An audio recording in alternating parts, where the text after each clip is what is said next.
اعوذ باللہ من الشیطان الرجیم بسم اللہ الرحمن الرحیم مثل ما ينفقون في هذه الحیات الدنیا كمثل ریح فیہا سر، مثال ان لوگوں کی جو خرچ کرتے ہیں فی هذه الحیات الدنیا، دنیا کی زندگی میں۔ کن لوگوں کی مثال بیان ہو رہی ہے؟ کفار کی۔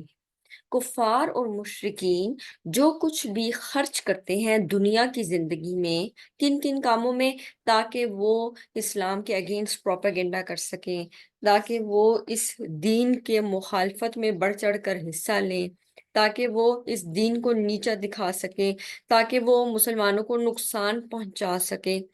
تو جو کچھ بھی وہ اس خرچ کرتے ہیں، اس کے علاوہ اگر وہ کوئی بھی صدقہ اور خیرات بھی کرتے ہیں، چیریٹی کے بڑے بڑے کاموں میں خرچ بھی کرتے ہیں، تو اللہ سبحانہ تعالیٰ کہہ رہے ہیں وہ کسی بھی صورت میں کچھ بھی جو دنیا کی زندگی میں خرچ کرتے ہیں، اس کی مثال ہے ریح، ایک تیز ہوا کی۔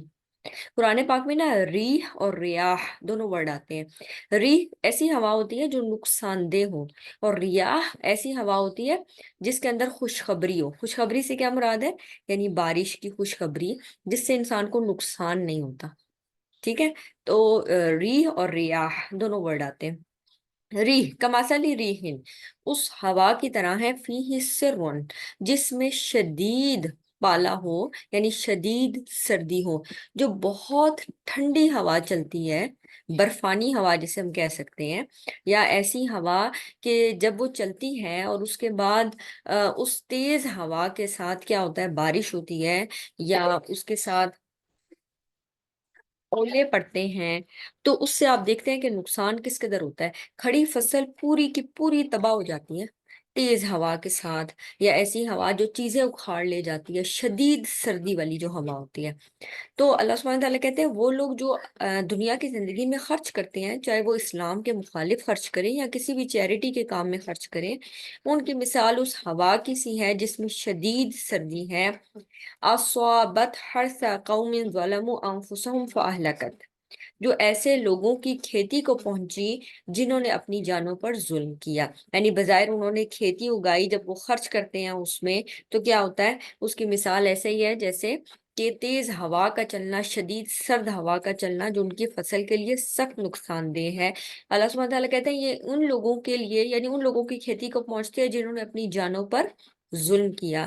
تو بظاہر کھیتی دیکھنے میں لگ رہی ہے کہ ان کے چیریٹی کے کاموں سے فرق پڑ رہا ہوتا ہے، لوگوں کو مدد مل رہی ہوتی ہے، یا ان کا پروپیگنڈا بڑا کامیاب جا رہا ہوتا ہے اور لوگوں کو اس سے نقصان ہو رہا ہوتا ہے، اسپیسیفکلی مسلمانوں کو۔ تو اس سے کیا ہوتا ہے کہ جنہوں نے اپنی جانوں پر ظلم کیا، کن لوگوں نے اپنی جانوں پر ظلم کیا؟ کفار نے۔ کیوں ظلم کیا اپنی جانوں پر؟ اللہ سبحانہ تعالیٰ کے دیے ہوئے دین کو ریجیکٹ کر کے۔ تو اللہ سبحانہ تعالیٰ نے ان کی چیریٹی کو ضائع کر کے ان کی جو چیزیں اس کو قبول نہیں کیا، تو یہ ظلم نہیں، بلکہ ظلم کیا ہے کہ جو انہوں نے اپنے نفسوں کے اوپر کیا، کہ یہ جو چیریٹی تھی یہ ان کی قبول نہیں ہوئی۔ اگر انہوں نے اچھے کام میں بھی لگایا تو ان کی قبولیت نہیں ہوئی۔ کیوں قبولیت نہیں ہوئی؟ کیونکہ انہوں نے کفر کے باعث ان نیک اعمال کو ضائع کر دیا۔ فاہلکت، تو اس نے ان کو ہلاک کر دیا، تباہ کر دیا۔ تو جس طرح وہ کھڑی کھیتی تباہ ہو جاتی ہے اس ہوا سے، بالکل ایسے ہی ان لوگوں کے نیکی کے کیے ہوئے کام، صدقہ اور خیرات بھی ضائع ہو جائیں گے۔ کس وجہ سے؟ جو انہوں نے اپنے اوپر ظلم کیا، کفر کی وجہ سے۔ وما ظلمهم اللہ، اللہ نے ان پر ظلم نہیں کیا، ولکن انفسهم یظلمون، لیکن وہ خود اپنی جانوں پر ظلم کرتے ہیں۔ اس سے کیا چیز پتہ چلتی ہے؟ اکثر لوگ سوال کرتے ہیں اچھا وہ لوگ اتنے نیک ہیں تو کیا وہ اتنے نیکی کے کام کرتے ہیں؟ تو یہ آیت اس آیت کا جواب، یعنی اس بات کا جواب ہے کہ کوئی بھی نیک عمل قابل قبول نہیں ہے جب تک ایمان نہ ہو۔ ایمان نمبر 1 چیز ہے۔ ٹھیک ہے، یہ بالکل ایسا ہے جیسے کوئی شخص ایڈمیشن ہی نہیں لیتا ہے، کسی بھی میڈیکل پروفیشن میں ایڈمیشن ہی نہیں لیتا، یونیورسٹی میں ایڈمیشن نہیں لیتا، اس کے پاس کوئی ڈگری بھی نہیں ہے، وہ کوئی ٹیسٹ بھی پاس نہیں کرتا ہے، اور پھر وہ یہ ایکسپیکٹ کرے کہ میں نے بس ان کی کتابوں کا مطالعہ کر لیا، بے شک میں نے ایڈمیشن نہیں لیا، بے شک میں نے پریکٹس نہیں کی ہے، اور میں نے ہاؤس جاب نہیں کی ہے، لیکن پھر بھی مجھے ڈاکٹری کی ڈگری مل سکتی ہے۔ تو کوئی بھی آپ کو کہے گا کہ نہیں جی آپ کو نہیں مل سکتی، آپ کو پراپر پروسیجر کے تھرو گزرنا تھا، آپ کو ایڈمیشن لینا تھا، آپ کو پڑھائی مکمل کرنی تھی، پھر آپ کو ڈگری ملنی تھی، آپ کو ہاؤس جاب کرنی تھی، آپ کو پریکٹس کرنی تھی، پھر آپ اس چیز کے قابل ہوتے ہیں۔ تو جب ہم ان چیزوں میں اس پروسیجر کو ایکسپٹ کرتے ہیں تو اللہ سبحانہ تعالیٰ نے نیک اعمال کی قبولیت کی جو نیک اعمال کی قبولیت یا نیک اعمال کی جو ایکسیپٹنس ہے اس کا کرائٹیریا کیا ہے؟ ایمان۔ ایمان کے ساتھ یہ سب چیزیں قابل قبول ہیں، ایمان نہیں ہے تو چیزیں قابل قبول نہیں ہوں گی، اور یہ جو اتنے بڑے بڑے نیکی کا کام ہے وہ ضائع ہو جائیں گے ان کے کفر کی وجہ سے۔ اور اللہ سبحانہ تعالیٰ کہتے ہیں کفر کو انہوں نے خود آپٹ کیا، اس لیے انہوں نے اپنی جان پر خود ظلم کیا، کیونکہ اللہ سبحانہ تعالیٰ کسی کے پر ظلم نہیں کرتا۔ یا ایوہ الذین آمنو، اے لوگو جو ایمان لائے ہو، لا تتخذوا بطانة من دونکم، نہ تم دلی دوست بناؤ۔ بطان بطن سے نکلا ہے، باطنون بطن، بطن کہتے ہیں اس کپڑے کو جو آپ اندر پہنتے ہیں شرٹ سے، یعنی نیچے کوئی شرٹ، یعنی ایسا کپڑا جو آپ کے جسم کے اندرونی سائڈ کے ساتھ جا کر لگتا ہے، ٹھیک ہے؟ یعنی کپڑے کی دو سائڈز ہیں نا، ایک باہر والی سائڈ ہے ایک اندر والی سائڈ ہے، تو جو اندر والی سائڈ ہے کپڑے کی اس کو بطن کہیں گے، بتوانا، یعنی اتنا قریبی دوست نہ بناؤ، رازدار نہ بناؤ۔ اس آیت میں ہرگز اس بات کی نفی نہیں ہے کہ آپ ان کے ساتھ کوئی معاملات نہیں کر سکتے، یا آپ ان سے کوئی چیز خرید و فروخت نہیں کر سکتے، آپ ان کے ساتھ بزنس نہیں کر سکتے، ان چیزوں سے نہیں روکا جا رہا۔ آپ ان کے یہاں جاب کر سکتے ہیں، آپ ان کے ساتھ بزنس کر سکتے ہیں، لیکن اللہ سبحانہ تعالیٰ کہتے ہیں ان کو دلی دوست نہ بناؤ، بہت قریبی دوست نہ بناؤ، ان کے ساتھ اپنے راز شیئر نہ کرو۔ آپ دیکھیں کہ آپ صلی اللہ علیہ وسلم جب مدینہ میں تشریف لائے تو مدینہ میں انصار جو کہ پہلے کیا تھے، مشرک تھے، ان کے بہت قریبی تعلقات تھے یہودیوں کے ساتھ۔ تو یہودیوں کے ساتھ تعلقات ہونے کی وجہ سے وہ ہر چیز شیئر کرتے تھے، ان کی شادیاں بھی ان میں ہوئی ہوئی ہوتی تھیں، یعنی بہت ہی قریبی تھے، اور ایک دوسرے کے گھر بہت فریکوینٹ آنا جانا بھی تھا۔ یہاں پر اللہ سبحانہ تعالیٰ کہہ رہے ہیں کہ تم لوگوں نے اب ان کے ساتھ یہ روایت نہیں رکھنی، ٹھیک ہے؟ پاکستان میں رہتے ہوئے تو یہ چیز سمجھنی آسان ہے، لیکن جہاں پر آپ کے نیبرز، آگے پیچھے کے لوگ، اور پھر ان کا بہت آنا جانا ہوتا ہے، وہ آپ کی بہت ساری چیزوں سے واقف ہوتے ہیں، تو اللہ سبحانہ تعالیٰ منع کرے ہیں کہ اب ان کو اپنا قریبی دوست نہ بناؤ، قریبی رازدار نہیں بنانا، دلی دوست نہیں بنانا، ایسا دوست نہ بناؤ کہ وہ لوگ تمہارے اوپر اثر انداز ہونے لگیں، تمہارے دین پر اثر انداز ہونے لگیں۔ لا یألونکم خبالا ودوا ما عنتم، وہ تمہیں کسی طرح برباد کرنے میں کوئی کمی نہیں رکھتے، یعنی ان کے دلوں میں تمہاری خیر خواہی نہیں ہے۔ اب جنرلی یہ چیز بتا دی، وہ جب ریلیجن ان کے سامنے آیا انہوں نے ایکسیپٹ نہیں کیا، اس کا مطلب ہے فرسٹ لیول کے اوپر انہوں نے اللہ سبحانہ تعالیٰ کے کلام کو جب ایکسیپٹ نہیں کیا نا، تو یہیں سے اندازہ ہو گیا کہ وہ اس دین کو پسند نہیں کرتے۔ تو جب وہ آپ میں کوئی ایسی چیز دیکھتے ہیں جس کو وہ پسند نہیں کرتے، تو ان کا دل کیا چاہتا ہے کہ آپ بھی اس چیز کو چھوڑ دیں، یا پھر وہ آپ کو کسی نہ کسی طرح نقصان پہنچانے کی کوشش کر سکتے ہیں۔ اب یہ سب پہ نہیں اپلائی ہوگا کہ وہ سارے ہی ایسے ہیں، لیکن بطور احتیاط بتا دیا گیا کہ کوئی بھی نان مسلم ہو اس کو آپ نے بہت قریبی معاملات نہیں سونپنے، بہت قریبی دلی دوست نہیں بنانا۔ حضرت عمر رضی اللہ عنہ کے بارے میں آتا ہے کہ انہوں نے ایک غیر مسلم کو، غالباً یہودی تھا جو کہ اپنے کام میں بڑا ایکسپرٹ تھا، اس کے باوجود اس کو اپنا پرسنل سیکرٹری بنانے سے منع کر دیا تھا، بہت قریبی، یعنی اس کو پوسٹ نہیں دی تھی، اس وجہ سے کہ اس کے پاس بہت سارے راز آ جائیں گے اور پھر وہ اس کو آگے پیچھے یعنی نقصان پہنچا سکتا ہے۔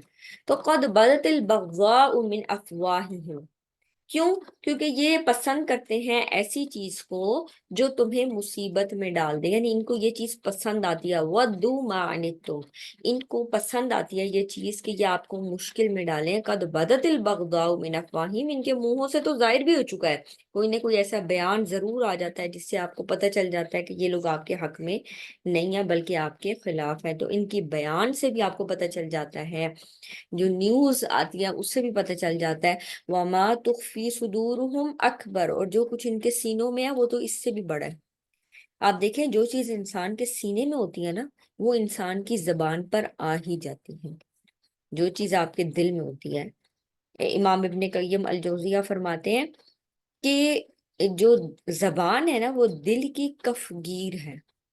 کفگیر کیا ہوتا ہے؟ یہ جو ہانڈی کا چمچ ہوتا ہے نا، یہ اس کو کہتے ہیں.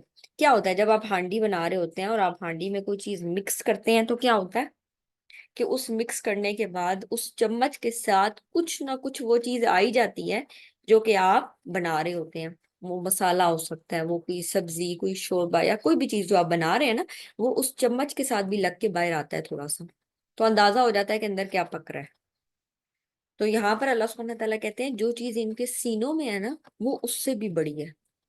تو اگر بیان کی حد تک ہی نہیں کہ تو ویسے اس نے بیان دے دیا، نہیں، ان کو انہی چیزوں کے ساتھ سمجھو. قد بینا لکم الآیات ان کنتم تعقلون. یقیناً اللہ سبحانہ تعالیٰ نے اپنی آیات کھول کھول کر بیان کر دی ہیں، شاید کہ اگر تم عقل سے کام لو، اگر تم سمجھو. یعنی اللہ سبحانہ تعالیٰ ایک چیز ہمیں بتا رہے ہیں کہ اگر عقل کا تقاضا یہ ہے کہ وہ لوگ جو دین کو تمہارے ساتھ شیئر نہیں کرتے وہ تمہارے خیر خواہ نہیں ہو سکتے، چاہے وہ کتنے بھی اچھے ہوں، لیکن تم ان کے اوپر قریبی طور پر اعتماد کرنے سے بچو. ٹھیک ہے. ہاں تم اولائی، دیکھو یہ وہی لوگ ہیں، تحبونہم، تم تو ان سے محبت کرتے ہو، ولا یحبونکم، لیکن وہ تم سے محبت نہیں کرتے. یعنی تمہارے دلوں میں ان کے لیے برائی نہیں ہے، لیکن ان کے دلوں میں تمہارے لیے برائی ہے. تم ان سے محبت کرتے ہو لیکن وہ تم سے محبت نہیں کرتے. وَتُؤْمِنُونَ بِالْكِتَابِ كُلِّهِ، تم تو ان کی ساری کتابوں پر ایمان لاتے ہو. یعنی یہاں پر کیا چیز مخفی ہے؟ کوئی بتا سکتا ہے؟ تم ان کی کتابوں پر ایمان لاتے ہو، سب کے سب پر. ہمارا ایمان ہے نا کہ تورات نازل ہوئی، زبور نازل ہوئی، انجیل نازل ہوئی، صحیفے نازل ہوئے، پچھلے پیغمبر آئے ڈفرنٹ اقوام کے اوپر. ہم سب کو مانتے ہیں کہ وہ سب پیغمبر آئے تھے، ہم کسی کا انکار نہیں کرتے. تو یہاں پر کیا چیز چھپی ہوئی ہے؟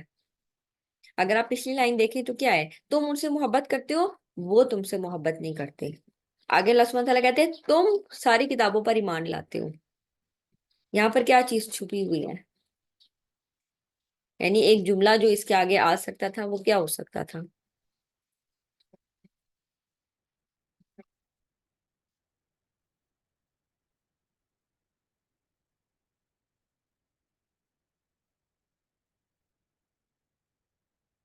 قرآن پاک.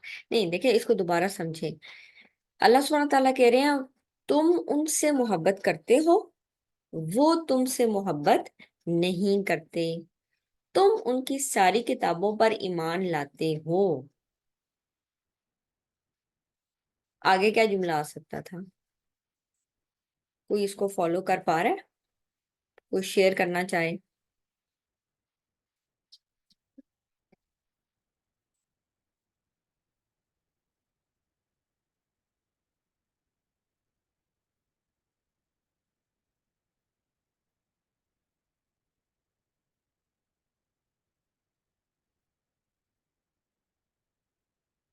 اگر آپ لوگ مائک میں بھی کہنا چاہیں تو کہہ سکتے ہیں. میرا خیال ہے آپ لوگ مائک آن کرنے کر سکتے ہیں. نہیں ذہن میں آ رہا؟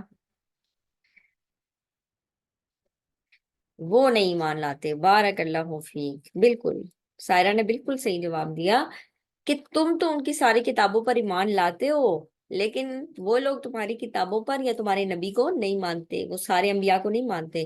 یہودی کہاں تک مانتے ہیں انبیاء کو؟ حضرت موسیٰ علیہ السلام تک. اور جو نصارہ ہے وہ کہاں تک مانتے ہیں انبیاء کو؟ حضرت عیسیٰ علیہ السلام تک. لیکن مسلمان ہم لوگ کہاں تک مانتے ہیں؟ ہم کہتے ہیں موسیٰ علیہ السلام بھی پیغمبر تھے، بلکہ اولو العزم پیغمبر تھے. عیسیٰ علیہ السلام اولو العزم پیغمبر ہیں. نوح علیہ السلام، ابراہیم علیہ السلام، اس طرح ملٹیپل. کچھ کا تذکرہ قرآن میں آ گیا اور کچھ کا تذکرہ قرآن میں نہیں آتا. تو ہم سب پر ایمان لاتے ہیں کہ وہ سب اللہ کے پیغمبر تھے اور اللہ سبحانہ تعالیٰ نے ان کی ہدایت کے لیے مختلف کتاب اور صحیفے بھیجے تاکہ وہ اپنے قوم کو ہدایت دے سکیں. ٹھیک ہے. تو یہاں پر یہ چیز چھپی ہوئی ہے کہ تم تو ان کی کتابوں پر بھی ایمان لاتے ہو. تمہاری محبت کی دلیل یہ ہے کہ تم ان کی چیزوں پر ایمان لاتے ہو. دلیل بتائی جا رہی ہے. وَإِذَا لَقُوكُمْ قَالُوا آمَنَّا، جب وہ تم سے ملتے ہیں تو کہتے ہیں ہم تو ایمان لائے، ہم تو تمہارے جیسے ہی ہیں. تو یہاں یہ کام کون کرتا تھا؟ منافقین.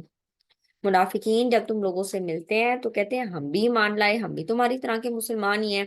وَإِذَا خَلَوْا، اور جب یہ اکیلے ہوتے ہیں، عضو علیکم العنامل من الغیظ، تو کیا کرتے ہیں؟ یہ جب اکیلے ہوتے ہیں تو غصے سے اپنی انگلیاں چباتے ہیں، غصے سے اپنی انگلیاں چباتے ہیں، جیسے کہتے ہیں نا اپنی نیلز کو منہ میں ڈال کے زور سے بائٹ کرنا یا غصے کا اظہار کرنا۔ یہ اصل میں ایک ایڈیم ہے جو استعمال ہوتا ہے شدید غصے کے موقع پہ، کہ جب یہ شدید غصے میں ہوتے ہیں تو یہ اپنی انگلیاں کاٹنے کی کوشش کرتے ہیں۔ کل منہ تو بھی غیظکم، ان سے کہتے ہو تم لوگ اپنے غصے میں مر جاؤ۔ ان اللہ علیم بذات الصدور، اللہ سبحانہ تعالیٰ دلوں کی باتوں کو خوب جاننے والا ہے، وہ سینوں کے رازوں سے خوب واقف ہے۔ ان تمسسکم حسنتوں تسوہم، ان کا حال یہ ہے کہ اگر تمہیں کوئی اچھی چیز پہنچتی ہے، کوئی خوشی ملتی ہے، کوئی بھلائی ملتی ہے، تسوہم تو ان کو بری لگتی ہے۔ وَإِن تُصِبْكُمْ، اور جب تمہیں کوئی مصیبت پہنچتی ہے، سیئۃ یفرحوا بها، تو یہ خوش ہو جاتے ہیں، یعنی جب کوئی مصیبت پہنچتی ہے، برائی پہنچتی ہے تو یہ خوش ہو جاتے ہیں۔ وَإِن تَصْبِرُوا، اگر تم صبر کرو، وَتَتَّقُوا، اور تم تقوی اختیار کرو، لا يَضُرُّكُمْ كَيْدُهُمْ شَيْئًا، تو تمہیں ان کا مکر، ان کی خفیہ تدبیر کچھ بھی نقصان نہیں پہنچائیں گی۔ کئی دفعہ ہوتا ہے نا وہ ہمارے خلاف پلاٹنگ کر رہے ہیں، پلاننگ کر رہے ہیں، وہ بہت ساری پروپیگنڈا پھیلا رہے ہوتے ہیں اور ہم سخت پریشان ہو رہے ہوتے ہیں کہ ہم اپنے آپ کو یا اپنی اولاد کو یا اپنے جو ارد گرد لوگ ہیں ان کو کیسے ان کے پروپیگنڈوں سے بچائیں۔ تو بتا دیا کیسے بچاؤ، صبر اور تقوی، دین کے اوپر کام کرو، ایمان کے اوپر کام کرو، تقوی کے اوپر کام کرو، برداشت کے اوپر کام کرو۔ وَإِن تَصْبِرُوا، یعنی چھوٹی چھوٹی ان کی جو اذیت دے رہے ہیں تمہیں، ان کو رسپونڈ نہ کرو۔ وَتَتَّقُوا، کس کے اوپر محنت کرو؟ تقوی کے اوپر محنت کرو، تو تمہیں ان کے بڑے بڑے جو خفیہ تدابیر ہیں وہ کوئی نقصان نہیں پہنچائیں گی۔ ان اللہ، بے شک اللہ تعالیٰ، بما یعملون محیط، ان تمام کاموں کا جو وہ عمل کر رہے ہیں اس کا احاطہ کیے ہوئے ہیں، اس کو گھیرے ہوئے ہیں۔ کیا مطلب ہے؟ یعنی ان سب چیزوں کو جاننے والا ہے۔ اب یہاں سے تذکرہ آ جاتا ہے غزوہ احد کا، ٹھیک ہے؟ اس سے پہلے غزوہ بدر کا بھی تھوڑا حصہ گزرا ہے، اس میں بھی اللہ سبحانہ تعالیٰ نے فرشتوں کا تذکرہ بھی فرمایا تھا، اور ابھی آگے بھی اللہ سبحانہ تعالیٰ فرشتوں کا تذکرہ فرمائیں گے۔ سورہ انفال میں دوبارہ جا کر یہ چیز آئے گی۔ تو یہاں پر غزوہ احد کا ذکر آتا ہے، وَإِذْ غَدَوْتَ مِنْ أَهْلِكَ تُبَوِّئُ الْمُؤْمِنِينَ مَقَاعِدَ لِلْقِتَالِ۔ اچھا، اس کو شروع کرنے سے پہلے نا ہم تھوڑا سا غزوہ احد کی بیک گراؤنڈ سمجھ لیتے ہیں۔ غزوہ احد، اس سے پہلے ایک غزوہ ہو چکا ہے پچھلے سال یعنی 2 ہجری میں، غزوہ بدر۔ اور غزوہ بدر میں آپ جانتے ہیں کہ ان کے 70 لوگ مارے گئے، بڑے بڑے سردار مارے گئے، اور 70 ان کے لوگ قید ہوئے۔ تو یہ بہت ان کے لیے نا ہزیمت، بڑی رسوائی کی چیز تھی کہ ان کے اتنے بڑے بڑے سردار مارے گئے۔ تو یہاں پر ان کو بتایا جا رہا ہے کہ انہوں نے پھر کیا کیا، ہر چیز اکٹھی کی اپنی، جتنا ان کو فائدہ ہوا تھا، کیونکہ ابو سفیان کا جو لشکر تھا وہ بچ کر نکل گیا تھا، انہوں نے اس سارے تجارتی جو لشکر تھا اس کے پیسے جمع کیے، اور انہوں نے کہا کہ ہم اب مسلمانوں سے بدلہ لیں گے، کیونکہ ان کے لیے یہ بڑا ان ایکسپیکٹڈ تھا کہ اتنی بری طرح تھوڑے سے مسلمانوں سے ان کی بری طرح شکست ہو گئی، بری طرح پٹ چکے تھے، تو وہ نا اس ہار کو ایکسپٹ نہیں کر پا رہے تھے۔ تو یہاں پر انہوں نے ساری تیاری کی، 3000 لوگ اکٹھے کیے، اور ان 3000 میں جنگجو لوگ بھی تھے، اسی طرح خواتین کو بھی اکٹھا کیا، اپنے ساتھ پورے ساز و سامان کے ساتھ آئے کہ اب ہم مسلمانوں کو شکست دیں گے۔ آپ صلی اللہ علیہ وسلم کو جب ان کی تیاری کا علم ہوا، کیونکہ ابو سفیان نے کہا تھا نا کہ اگلے سال ہم تم سے ملیں گے، تو یہاں پر اگلے سال سے، یعنی یہاں پر وہ لوگ آلریڈی ایکسپیکٹ کر رہے تھے کہ یہ لوگ آئیں گے۔ آپ صلی اللہ علیہ وسلم نے صحابہ کرام کو جمع کیا اور ان سے رائے لی۔ اس میں جو انصار صحابہ تھے انہوں نے یہ کہا کہ ہمیں مدینہ کے اندر رہ کر ہی لڑنا چاہیے، جبکہ جو مہاجرین تھے جو آلریڈی ہجرت کر کے آئے ہوئے تھے، اور کچھ اور صحابہ جنہوں کو غزوہ بدر میں موقع نہیں ملا تھا جہاد کرنے کا، انہوں نے کہا نہیں، ہم باہر جا کر لڑنا چاہتے ہیں، ہم مدینہ سے باہر جا کر لڑیں گے۔ اور عبداللہ ابن ابی جو رئیس المنافقین کے نام سے اس کو مشہور ہے، یعنی بہت بڑا منافق تھا، اور اس کو کئی جگہ قرآن میں اس کے جو الفاظ ہیں وہ بھی آئے ہیں، اور اللہ سبحانہ تعالیٰ نے سخت تنبیہ بھی کی ہے تو اس نے بھی کہا کہ ہم مدینہ میں ہی رہ کر لڑیں گے۔ اب آپ صلی اللہ علیہ وسلم کی بھی یہی رائے تھی کہ ہم مدینہ کے اندر رہ کر لڑ لیتے ہیں، لیکن جب کچھ صحابہ نے اس بارے میں بہت زیادہ یعنی بتایا کہ نہیں ہم باہر جا کر لڑنا چاہتے ہیں، تو آپ صلی اللہ علیہ وسلم اپنے حجرے کے اندر تشریف لے گئے اور زرہ پہن کر باہر آ گئے۔ تو جتنی دیر میں آپ صلی اللہ علیہ وسلم باہر آئے زرہ پہن کر، تو کچھ لوگوں نے ریئلائز کیا کہ شاید ہم نے آپ صلی اللہ علیہ وسلم کو زیادہ ہی مائل کر لیا اس طرف کہ باہر جا کر لڑیں، کہیں ایسا نہ ہو کہ اللہ کے رسول ہم سے ناراض ہو جائیں۔ تو انہوں نے آپ صلی اللہ علیہ وسلم سے ذکر کیا کہ اللہ کے رسول، ہم تو شہادت کے شوق میں اور جہاد کے شوق میں یہ کہہ رہے تھے کہ ہم باہر جا کر لڑنا چاہتے ہیں، آپ ویسا ہی کیجئے کہ جیسے اللہ سبحانہ تعالیٰ نے آپ کو حکم دیا ہے۔ تو یہاں پر آپ نے فرمایا کہ کسی نبی کے لیے یہ جائز نہیں، اس کا مفہوم ایسا ہے کہ کسی نبی کے لیے یہ جائز نہیں ہے کہ جب وہ ایک دفعہ زرہ پہن لے تو پھر وہ ان کا خون بہائے بغیر اس کو اتارے، یعنی اب میں نے فیصلہ کر لیا ہے کہ ہم باہر جا کر لڑیں گے تو ہم باہر جا کر ہی لڑیں گے۔ اس کو قرآن ایسے تعبیر کرتا ہے وَإِذَا عَزَمْتَ، کہ جب تم کسی چیز کا پکا ارادہ کر لو، فَتَوَكَّلْ عَلَى اللَّهِ، تو اللہ پر توکل کرو۔ ٹھیک ہے، یہ بھی آگے آئے گا۔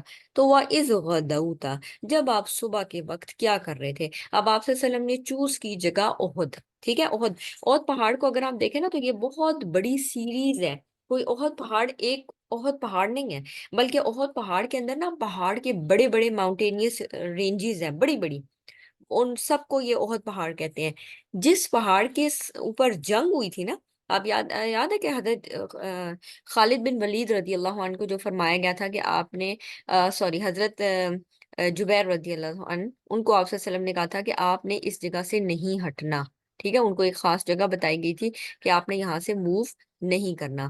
فار ایگزامپل یہاں پر پہاڑ ہے، اس پہاڑ کے اوپر آپ صلی اللہ علیہ وسلم نے، اور یہ پہاڑ نا چھوٹا پہاڑ ہے، اس کے اوپر آپ آسانی سے چڑھ سکتے ہیں، ٹھیک ہے، کوئی سیڑھیاں وغیرہ نہیں ہے، لیکن اس پہاڑ کے اوپر بہرحال چڑھنا آسان ہے، کیونکہ اس کی جو چوٹی ہے نا وہ بھی اب میرا خیال ہے لوگوں نے چڑھ چڑھ کے نا ایسے پلین سی کر دی ہے۔ مجھے بھی موقع ملا تھا کچھ عرصہ پہلے اس کے اوپر چڑھنے کا، ظاہر ہے ایک عقیدت بھی ہوتی ہے کہ اچھا ہم یہاں پر جا کر چڑھیں اور دیکھیں کہ اچھا یہاں پر یہ غزوہ ہوا تھا۔ تو یہ چوٹی نا کچھ اس طرح کی ہوئی ہے، بنی ہوئی ہے، اور یہ نا ایسے لمبائی میں بھی ہے، ایسے چھوٹا سا پہاڑ نہیں ہے، یعنی سمجھ لیں یہ یوں کر کے بنی ہوئی ہے، یہ اس طرح سے پہاڑ سا بنا ہوا ہے، ٹھیک ہے، اور بہت اونچا بھی نہیں ہے۔ خیر، اچھا اب یہاں پر آپ امیجن کریں کہ یہ پہاڑ ہے، اس پہاڑ پر آپ صلی اللہ علیہ وسلم نے تیر انداز 50 تیر اندازوں کو مقرر کیا اور کہا کہ چاہے ہم ہارے یا ہم جیتے، یعنی چاہے ہمیں فتح ہو چاہے ہمیں شکست ہو، چاہے دشمن ہم پر حملہ آور ہو، تم نے اس جگہ کو نہیں چھوڑنا، سختی سے تلقین کی، ٹھیک ہے۔ تو اب یہاں پر آپ امیجن کریں کہ آپ صلی اللہ علیہ وسلم اور ان کی جو فورسز ہیں وہ اس سائڈ پر ہے، ٹھیک ہے، اور ان کی جو پشت ہے نا، پشت یعنی جو بیک سائڈ ہے، اس کے اوپر یہ پہاڑ ہے، اور اس پہاڑ کے اوپر 50 تیر انداز ہیں، اور ان سے جو آگے ہے نا یعنی اس جگہ پر کفار مکہ ہے، ٹھیک ہے۔ تو اب ان کو کیا ایج ملا ہوا تھا کہ یہ اوپر سے بھی حملہ آور ہو سکتے تھے، یعنی اوپر سے بھی یہ حملہ کر سکتے تھے تیر اندازی کے طور پر، اور اگر پیچھے سے بھی کوئی آتا ہے تو اس کو بھی حملہ کر سکتے تھے، ٹھیک ہے۔ تو اس سینیریو کو ذرا اپنے ذہن میں رکھیں کہ یہاں پر مسلمان ہیں، ٹھیک ہے، یہاں پر بھی مسلمان ہیں، یہ دونوں جگہ مسلمانوں کے پاس ہے، اور یہاں پر نان مسلمز ہیں، ٹھیک ہے، یہ جو ابو سفیان کے جو سربراہی میں نان مسلمز آئے ہیں، ٹھیک ہے، انہوں نے اس جگہ پر پڑاؤ ڈالا اور اس طرح سے ان کی لڑائی ہو رہی ہے۔ اب شروع میں جو لڑائی ہوتی ہے تو یہ بہت زیادہ آپس میں لڑائی کے بعد کیا ہوتا ہے، کچھ ان کے بندے مارے جاتے ہیں، کچھ ادھر سے لوگ شہید ہوتے ہیں، لیکن بہرحال مسلمانوں کا پلڑا کافی بھاری تھا، اور اس کے بعد یہ لوگ وہاں سے بھاگنا شروع، نان مسلمز اب یہاں سے بھاگنا شروع ہو رہے ہیں، ٹھیک ہے، نان مسلمز اس طرف بھاگ رہے ہیں، ٹھیک ہے، اور کچھ مسلمان ان کو فالو بھی کر رہے ہیں۔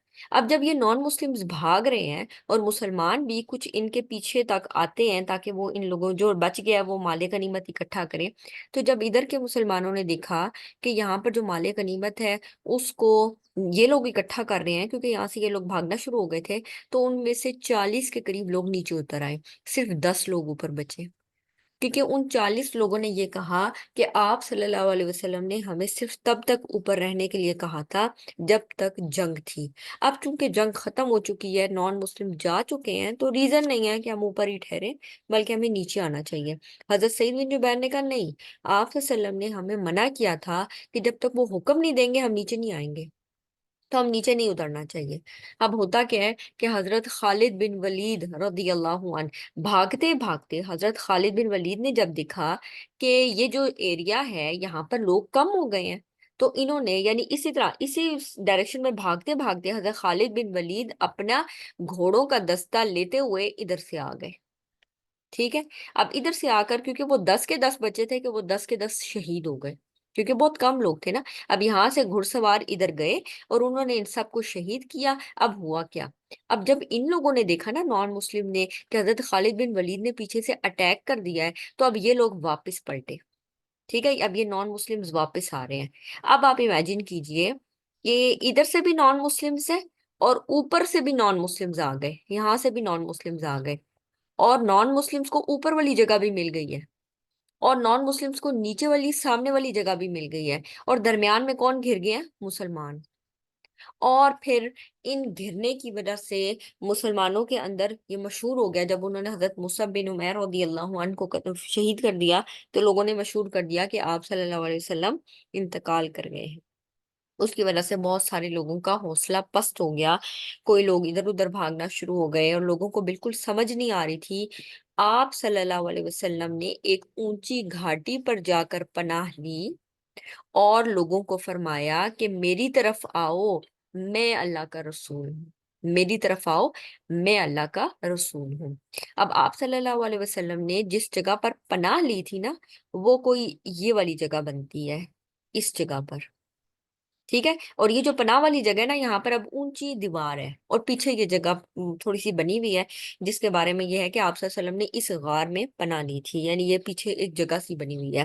لیکن یہاں پر چڑھنا کافی مشکل کام ہے، اور عام لوگوں کی رسائی بھی نہیں ہے، یعنی انہوں نے جگہ اوپن نہیں کی ہوئی کہ ہر کوئی چڑھ سکے، کوئی دیوار اور اس طرح پھلانگ کے کوئی اوپر جانا چاہے تو شاید جا سکے، ورنہ وہ جگہ کافی ڈیفیکلٹ ہے چڑھنا بھی۔